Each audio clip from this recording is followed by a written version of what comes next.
All right, let's jump right in. We're going to take a look at a really familiar, simple story from the Christian Gospels, but we're going to unlock something profound hiding just beneath the surface. A vision of unifying a totally fragmented universe, starting from right inside ourselves.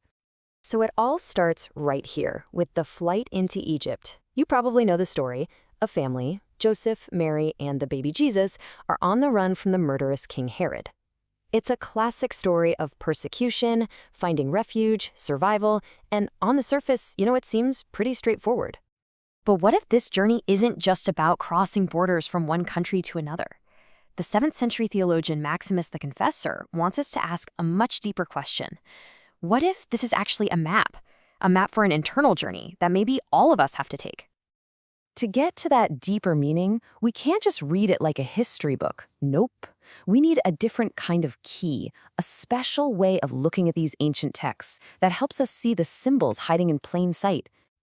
This key is called allegorical interpretation. It's a way of reading that sees stories like this not just as historical records, but as being packed with symbols that point to much deeper spiritual and even psychological truths. So let's use this allegorical key and break the story down. The flight, it's not just a physical escape.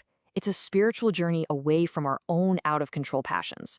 And King Herod, the bad guy, he's not just some historical king. He represents the earthly mind, that part of us that's ruled by raw, knee-jerk impulses. And Egypt, it stands for the messy, confusing world of struggle and ignorance that we have to dive into with our eyes open in order to finally move beyond it. So in this reading, Christ represents the divine discerning reason inside every one of us. The story suddenly becomes a kind of instruction manual for an inner change. We have to take our higher, rational self and run from the tyranny of our impulsive, earthly mind. Now, this inner battle between our reason and our passions, it's actually just one piece of a much, much bigger puzzle. For Maximus, this little inner conflict actually mirrors a huge division that runs through the very fabric of reality itself. For Maximus the Confessor, all of existence is defined by these 5 fundamental divisions. Think of them like massive fault lines running through all of reality, starting at the most cosmic scale, the separation of God from all of creation, and going all the way down to the most personal division within humanity. Let's trace these fractures to really get what he's trying to solve. The first and biggest division is between the uncreated and the created. On one side, you've got God, the infinite, self-existing source of everything. And on the other side, you've got everything else, the entire universe, which needs that source just to exist. It's basically the gap between the painter and the painting. Then we zoom in a little. The created world itself is split between the intelligible and the sensible. The intelligible is the world of pure ideas, the blueprint of reality, if you will. The sensible is the physical world we can touch and see. And Maximus saw this same pattern of division repeating itself over and over again, splitting the intelligible world into heaven and earth, then splitting our physical world into paradise and the inhabited world, and finally splitting humanity itself into male and female.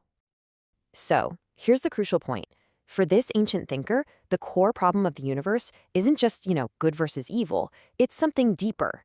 It's fragmentation itself. All of reality, from the cosmos right down to our own identities, is defined by these separations. Okay, so if division is the problem, then the solution has to be unification, right? And this is where the theology gets really mind-blowing. I mean, how could you possibly bridge these enormous gaps? The gap between God and humanity, between heaven and earth, between male and female, how is that even possible? Well, the answer, according to the text, is found in the person of Christ. His ultimate purpose was to recapitulate all things in himself. Now that's a big word, recapitulate, but it just means to gather everything up, to summarize it, to bring every separated part back into a unified whole. Let's use that final, most intimate division as the perfect example of how this unification works, the separation of male and female. Maximus presents this not as some kind of hierarchy, but simply as another one of the core fragmentations of our created nature.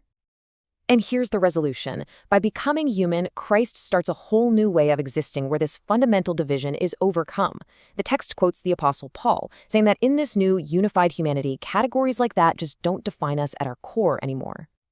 So you see the pattern here, right?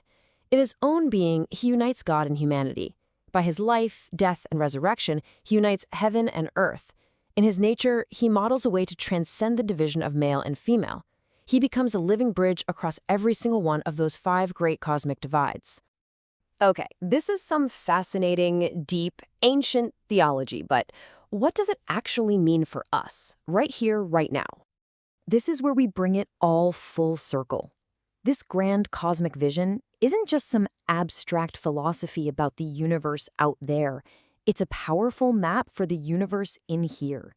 It describes a deep psychological process, a journey from a fragmented self, pulled in a million different directions, toward an integrated and whole person.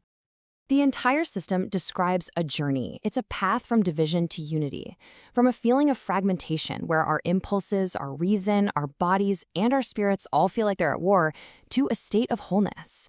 It's that journey we started with, fleeing the impulsive earthly mind of Herod to align with the divine reason of Christ. In modern terms, it's basically a blueprint for integrating the scattered parts of our psyche into a unified self. So, I'll leave you with this question. This ancient framework offers a powerful lens for seeing fragmentation and a path toward unity. Looking at our world today, and maybe looking inside ourselves, what do you think most needs to be made whole?